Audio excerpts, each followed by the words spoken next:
you for the invitation.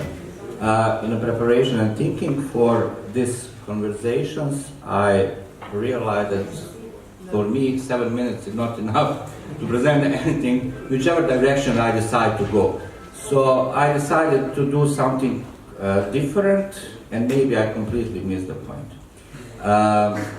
For the needs of the presentation on the topic of trends, challenges, and needs in the theological education and mission, from church perspective, I decided to make a short survey through which I intended to ask certain questions about the relationship of the church and theological education, about the role of theological education in the context of the church, as well as to discover some obstacles and opportunities in the field of acquiring theological education. So I have some maybe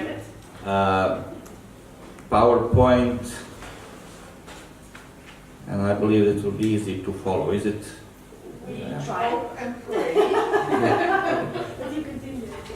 So you want me to continue? Yeah, it's coming, but it takes time. So respondents were asked the following questions, and the choice of answers were offered. And I will present it right now. The survey, I did it very quickly, without much thinking and pondering about it. So at the end, I got 93 response, which is, in my opinion, quite okay. So 93 respondents who completed the survey. And these are the results. Sex-wise, male. That's the next slide. Not willing to. Yeah. So 53.8 of respondents were male and female 46.2. Country of birth. So this is important for me because countries of Balkans are represented in the 63 respondents. From Bosnia and Herzegovina 40, Croatia 10, Serbia 13, Macedonia 3, and Montenegro 1.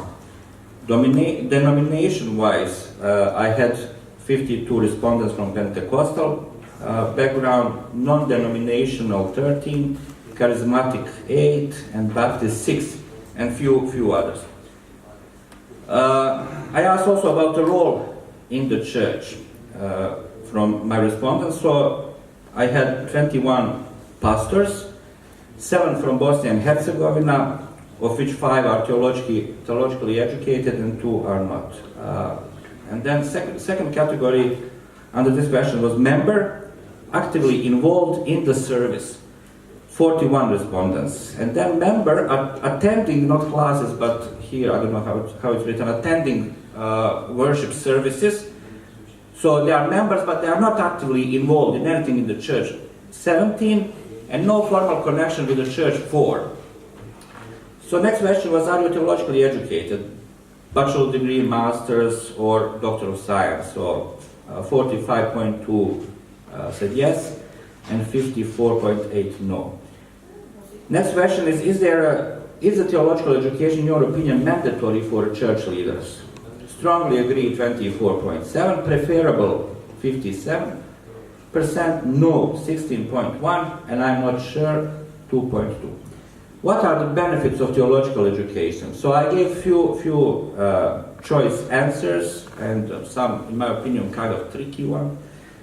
So sound theology was one, so 66.7 responded that this is benefit. And then developing of Christian character, 31.2. Formal education grants greater respect and authority, 24.7.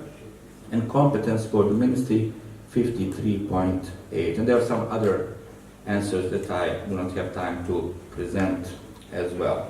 Does theological education allow better links to be built with the community? This was important for me because I believe that theological education can be a tool in evangelism and building bridges with the wider community around the church. So yes, 55.9, no, 9.7, and maybe 34.4.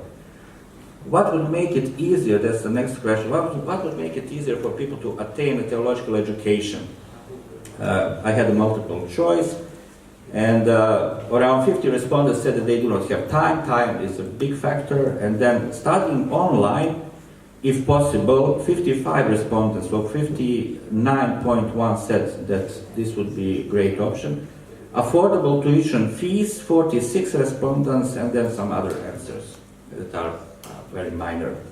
If there was an option to obtain theological degree online, would you consider applying? Yes, perhaps, and no. So I think that we have here 39% said yes, 37 perhaps, and 23.6 would say no.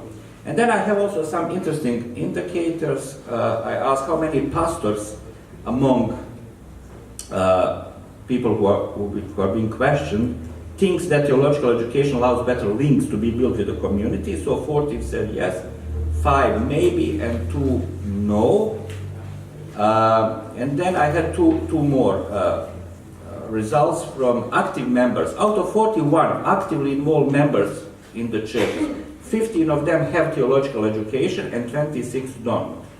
Out of 26 who do not have education, 10 indicated that they would enroll in theological education on the internet if there was such a possibility. 11 declared that they might enroll in theological education on the internet if there is such a possibility, and only 5 said that they would not.